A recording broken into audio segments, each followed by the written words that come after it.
Hi, welcome back to Bots Delights. Welcome to our playthrough of Corsair Leader from Dan Veerson Games. Slow pilots attack, so we get to fire back now. Let's start with some dogfighting. Figure is currently shaken, which means with three stress has an air-to-air of -3. We're going to try and manoeuvre. I think we'll keep it simple. We'll try and do a tight turn. We're facing a +0, so that's a -3 on our friendly manoeuvre success roll. It's a 10, we did great, so we improve our position and we get +1 on the attack roll. So we're firing our guns, we need an 8. We got a +1. We're advantage, that's another +1, that's +2. Air to air is -3, so that's +2, -3, we're at -1 on our attack roll. We need an 8. It's a 3, we missed. But at least we got a good position. Right, Madman next. Madman's a fighter pilot. He's got 2 stress, so he's still okay. He's got a +1 on his air-to-air, +1 from being a fighter pilot, and we're neutral right now. The enemies are +0. So I think we'll be a little bit more ambitious this time and go for the yo-yo. So we're +1, +2, he's 0, so it's a +2 on our die roll. That's a 6 and an 8. 8 is a +1 position.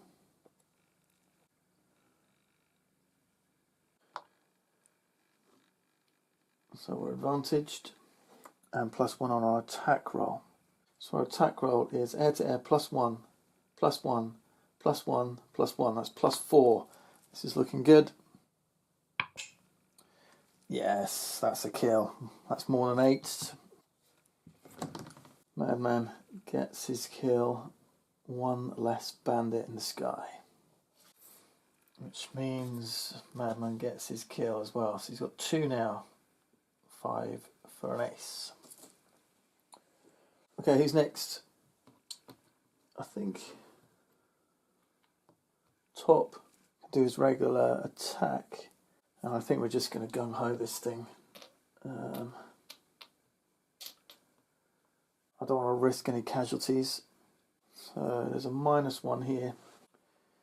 Air to air is -1 as well, so that negates, so we'd need to throw 8, 9 or 10, and we could have potentially outmaneuvered as well, but I'm just going to gung-ho get the hits. So Top's getting his kill as well. He's up to 2. Now he's still got it. So what still got it says, after expending a gung-ho, we roll a d10. On an 8+, we retain our gung-ho. Okay? So let's see if we can keep this. It is, it's a 10. Wow, the dice are working for us. All right. Top, you're on a winner. You do still got it. Right, Sakamoto. We're tailing at the moment.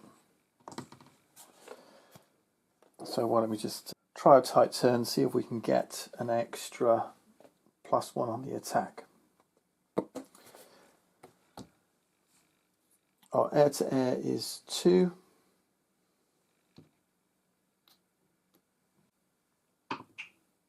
We got another 10. It's a +1 attack, so now we've got a +3. Our enemy's at +1. So let's see, our air to air is, and we're tailing as well, so that's a +3. So we've got a d10 plus our +2 minus their +1. We got a +1 on the attack roll from here, and we're tailing for an additional +3. That's +5 on our friendly attack resolution. Anything higher than an 8 and this thing is destroyed. We got it, it's a 4 + 5 is 9. That's a kill of the 0 for Sakamoto.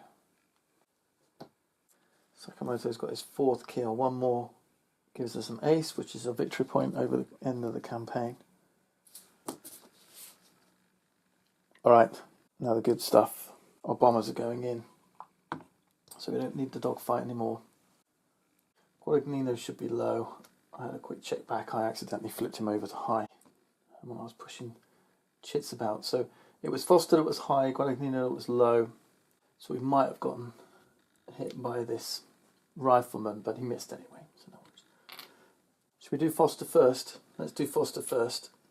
So Foster's coming in high with an attack run.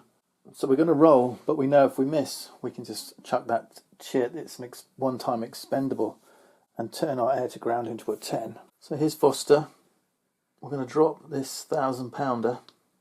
We've got 1 stress. So we're okay. Our air to ground is +1. We're dropping a 1,000-pounder from high, so we get a -2 penalty. Okay, so remember level says we can drop the 1,000-pounder from high at a -2.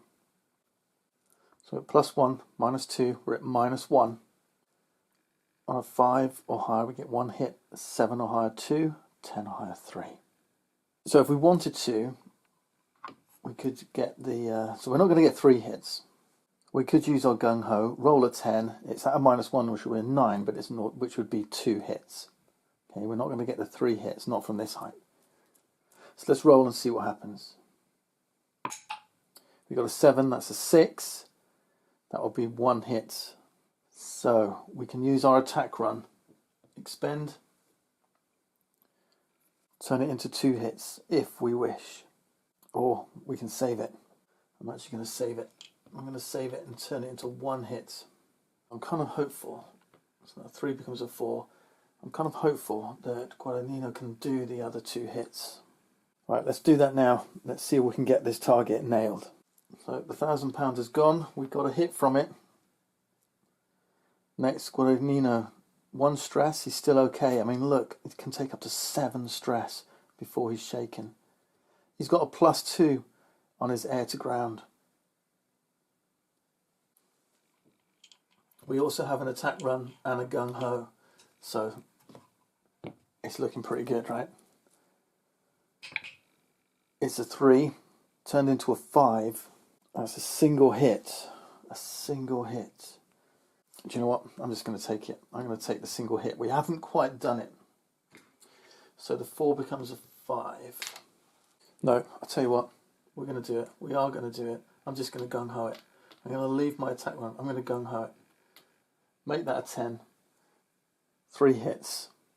We've taken down our target. How about that? And the reason why is because our target, assault troops, now destroyed, doesn't have any recon bonus, doesn't have any intel bonus, but it does have this gung-ho keyword. What this means is when you destroy this target, all expended gung-hos come back, even if they didn't participate in the mission. Pretty neat, huh? So not yet though. We've got to wait for debriefing before that happens. Okay. Next then, aircraft move. We can, if we wish, exit our aircraft from the tactical display. We end the over target phase and proceed to the homebound flights. So let's have Foster come home, Guadagnino come home, Sakamoto and Top, Madmen come home. We could have Figueroa continue his dogfight and try and get another kill, but I'm going to disengage and come home.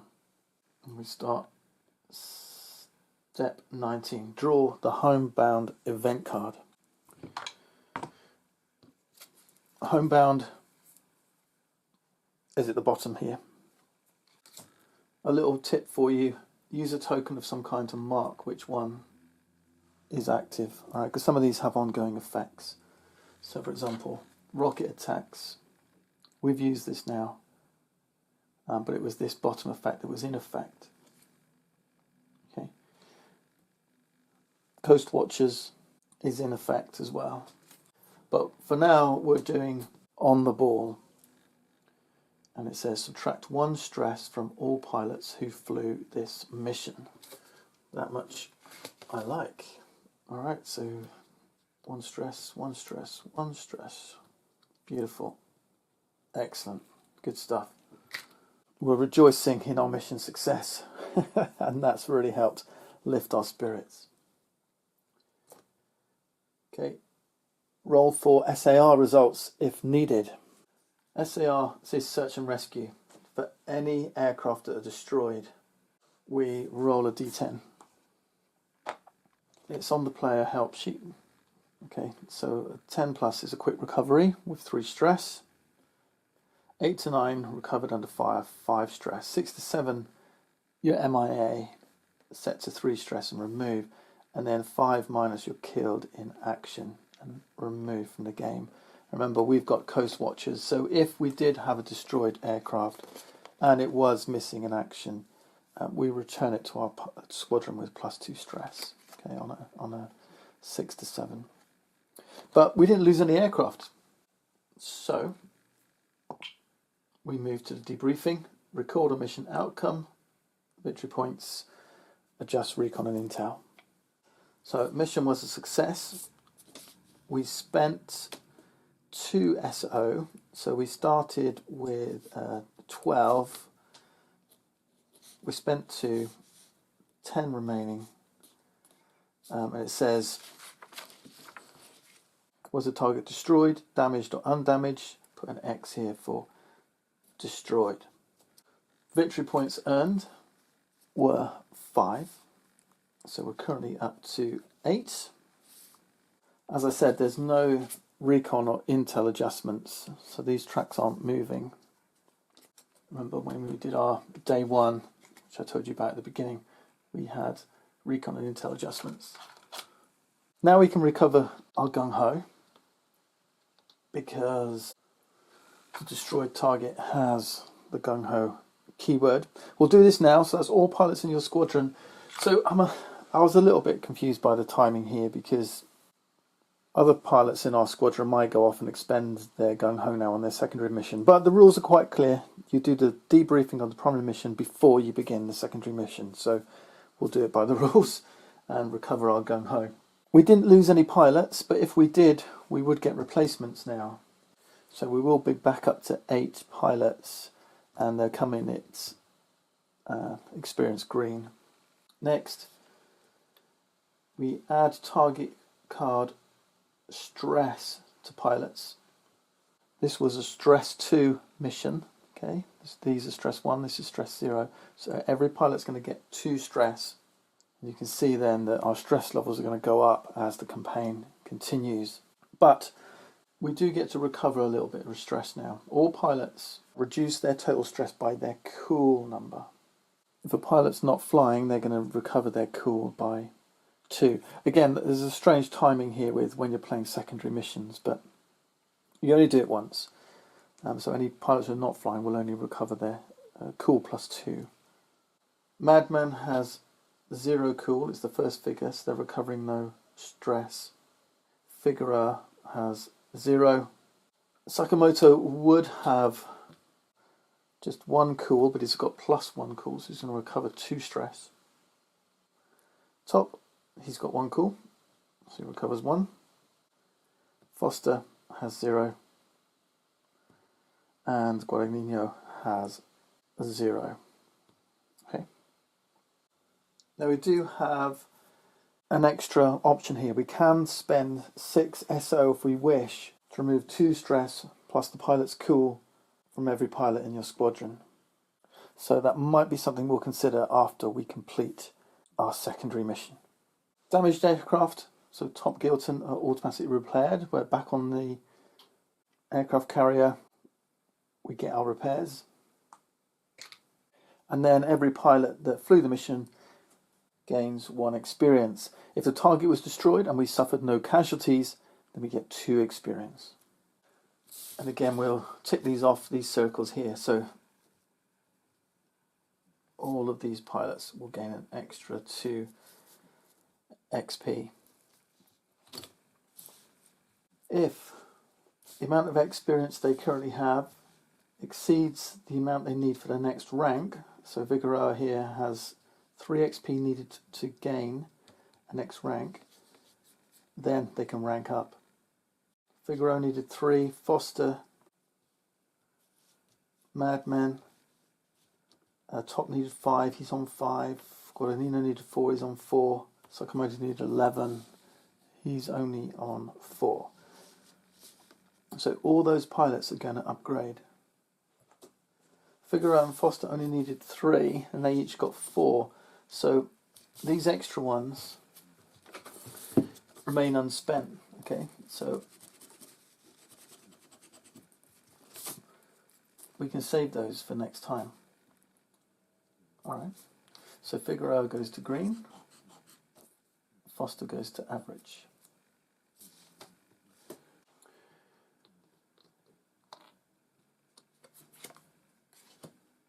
If they had more cool, gung-ho, if their stats are changing, make a note of them. You'll need 4 to upgrade again, so we'll change that 3 to a 4. Foster goes from green to average. His gung-ho has gone from 1 to 2, but we don't record that just yet.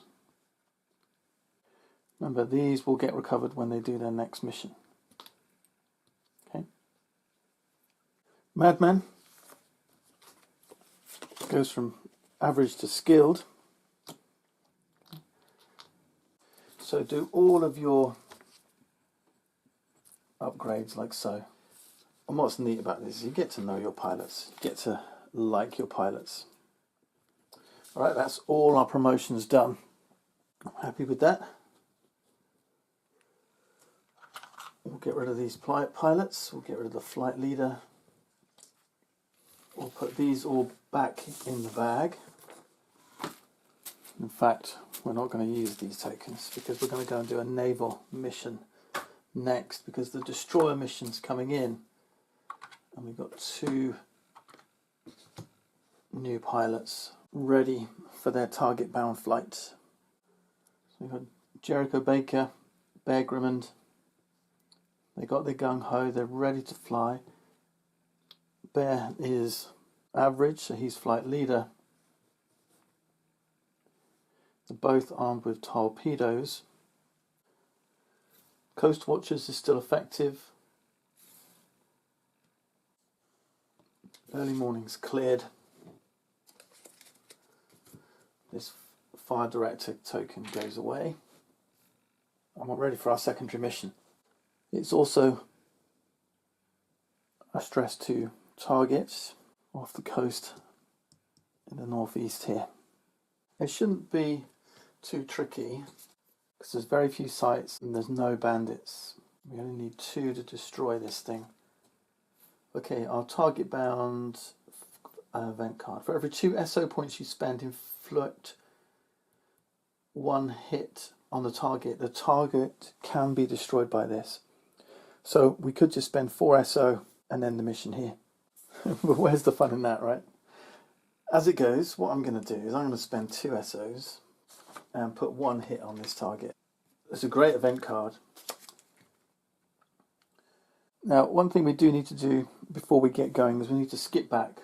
The rules are a little bit out of order here, but we do need to place the sites before we place our aircraft and decide where we want to go. As it goes, there's just 1 site and it's over the target.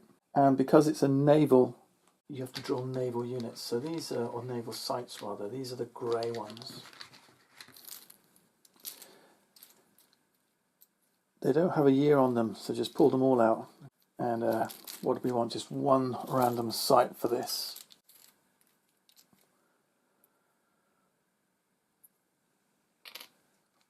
There are a couple of no site tokens in here, so that could happen.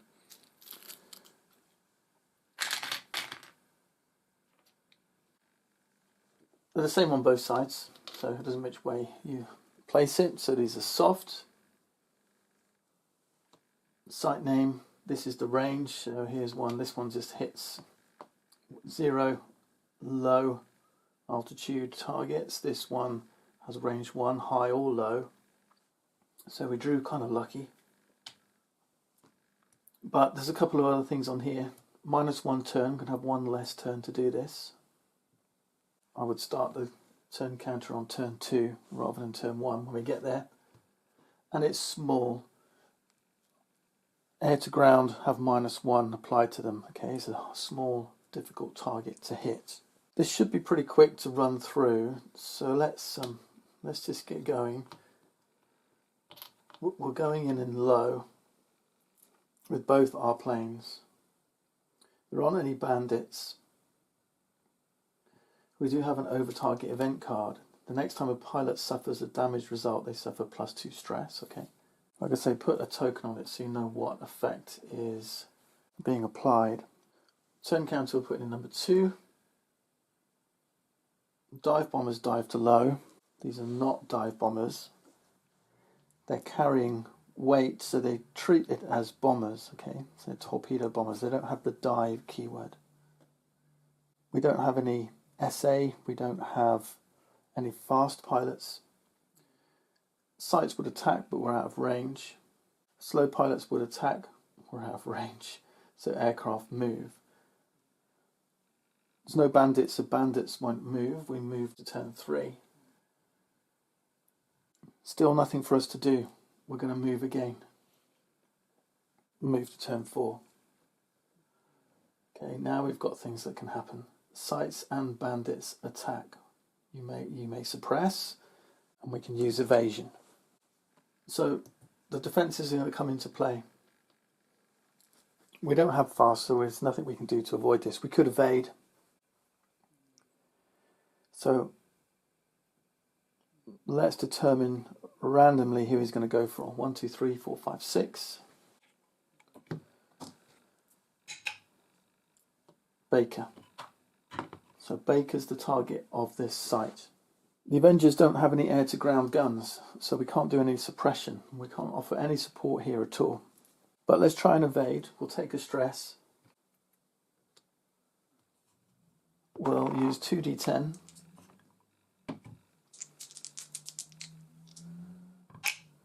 Take the lowest result, which is a 1. And the sight's missed. It needed a 3. Now let's use our torpedoes and try and take this thing out. Here's our torpedo. Slow pilots are attacking.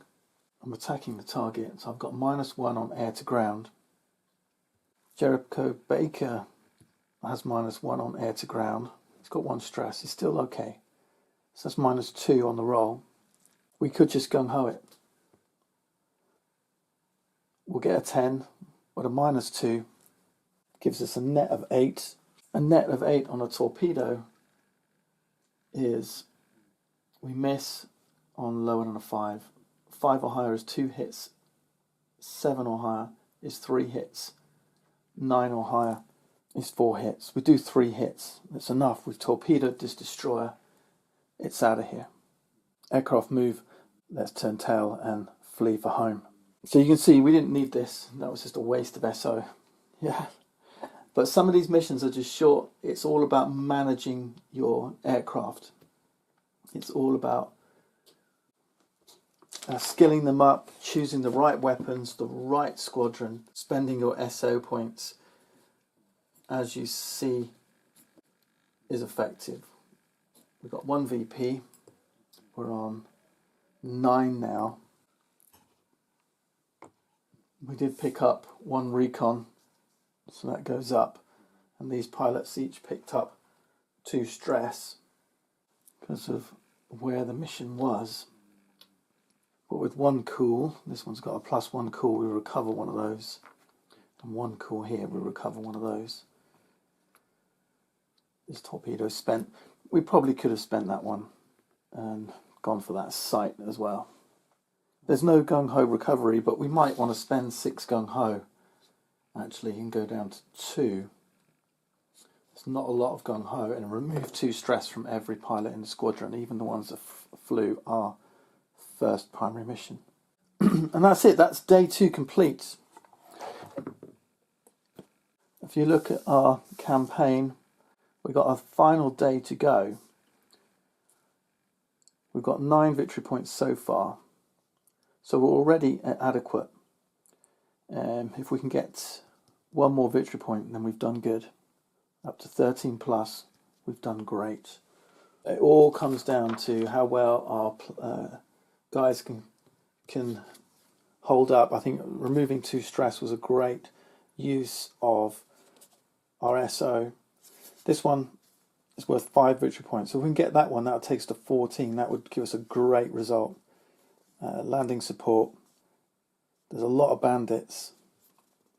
They're soft, dispersed, plus 2 stress. Dispersed means they're spread out. Each air-to-ground attack can only do 1 hit on the target. So we've really got to think about how we want to play this. I might choose another target here and just see what happens.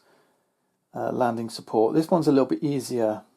Friendly fire, plus 1 stress. So actually, for only 4 victory points, fewer bandits. There's none on approach. 3 sights guarding the target. I might actually choose this one. Friendly fire says if we do an air-to-ground using one of our weapons and it fails, then we suffer 1 stress. So I think that would be a nice one. This is Region 6. It's a stress 2 mission up here. Number 7 was down here, so that was only a stress 1 mission. But this is because it's got plus 1 stress. This is actually going to be a stress 3, and this one's got plus 2 stress, so that would be a stress 3 as well. So landing support is a stressful mission, but it's our final mission, so it might be a good one to take up. Our recon's 3, so we could actually draw again, but then we risk pulling a scramble. We didn't, and getting a different mission. So this one's worth 2 victory points. We don't have a secondary here, so we're on 9. That would take us up to 11. That would only allow us to get to good, but it's a much easier target. Tons of variability in this game. Super game. The rules are a struggle. I'm still looking things up. I'm still struggling with little corner cases here and there. And you can see some of the timing issues are a little bit squiffy on the rules. But tighten things up with a little bit of house ruling. Just make sure you're playing what seems a sensible way to play. Follow the way I've done things and you should be good. There's a ton more content in the box. So we've just looked at 1 campaign. I mean, look, I've got loads of tokens. I've not even played beyond. We've got Pearl Harbor, Wake Island, Oniwara. We've got loads of stuff here, okay? Loads of different missions. Okay, loads of stuff. We got extra little books. We got Special Black Sheep Squadron. They were the famous Corsair squadron.